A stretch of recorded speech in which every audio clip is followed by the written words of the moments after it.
మొన్నటి దినాన్న రాజు అయిన యేసయ్య సాంగ్ షూటింగ్ వెళ్తున్నప్పుడు వాళ్ళు చెప్తున్నారనమాట, లోపలికి వెళ్తే ఉండలేరండి, భయం వేస్తుంది అని చెప్పి.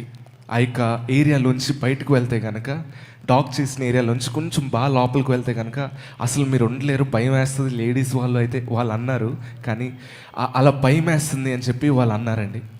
నార్మల్గా సముద్రంలోకి వెళ్తేనే అంత భయం వేస్తే, అంత పెద్ద పెద్ద తుఫాన్లో వాళ్ళకి ఎంత భయం వేస్తుందో మనం ఊహించుకోవచ్చు కదా.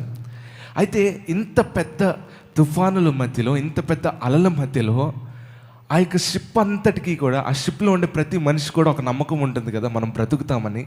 వాళ్ళకంటూ ఒక నమ్మదగిన హోప్ ఉంటుంది కదా, వాళ్ళకంటూ ఒక ఆశ ఉంటుంది, వాళ్ళకు ఒక నమ్మకం ఉంటుంది కదా. అదేంటంటే ఆ యొక్క షిప్ యొక్క యాంకర్. ఆ షిప్ యొక్క యాంకర్ ఎలా పనిచేస్తుందో మనందరికీ తెలిసిందే కదా.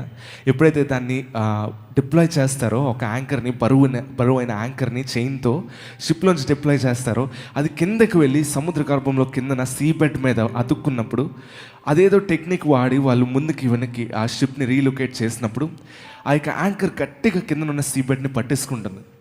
ఎప్పుడైతే అది పట్టేసుకుంటుందో, ఇంకా ఎంత పెద్ద తుఫాన్ వచ్చినా, ఎంత పెద్ద ఆలోచన కూడా ఆ షిప్ అటు ఇటు కదులుతుందేమో కానీ ఆ యొక్క ప్లేస్ నుంచి దూరంగా వెళ్ళిపోదు, ఆ షిప్ తిరగబడిపోదండి.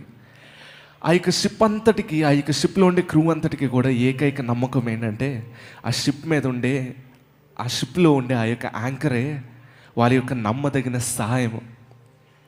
మన జీవితంలోకి కూడా ఎప్పుడైతే దేవుని మన ఆశ్రయముగా, మన దుర్గంగా చేసుకుంటామో, ఆ షిప్కి ఎలా అయితే ఒక యాంకర్ దాన్ని కదల్చకుండా ఉంచుతుందో, మన జీవితంలో కూడా విశ్వాస నావులో ఎన్ని అలలు చెలరేగిన, ఆత్మీయ జీవితంలో తుఫాన్లు ఎగసిపడినా, ఆయన్ని మనం ఆశ్రయంగా చేసుకున్నప్పుడు, ఆయన యందు మన నమ్మిక ఉంచినప్పుడు నిలకడగా మనం నిలబడగలుగుతాం కదా. విశ్వాసంలో సడలిపోకుండా దేవుళ్ళు నిలకడగా మనం నిలబడగలుగుతాం.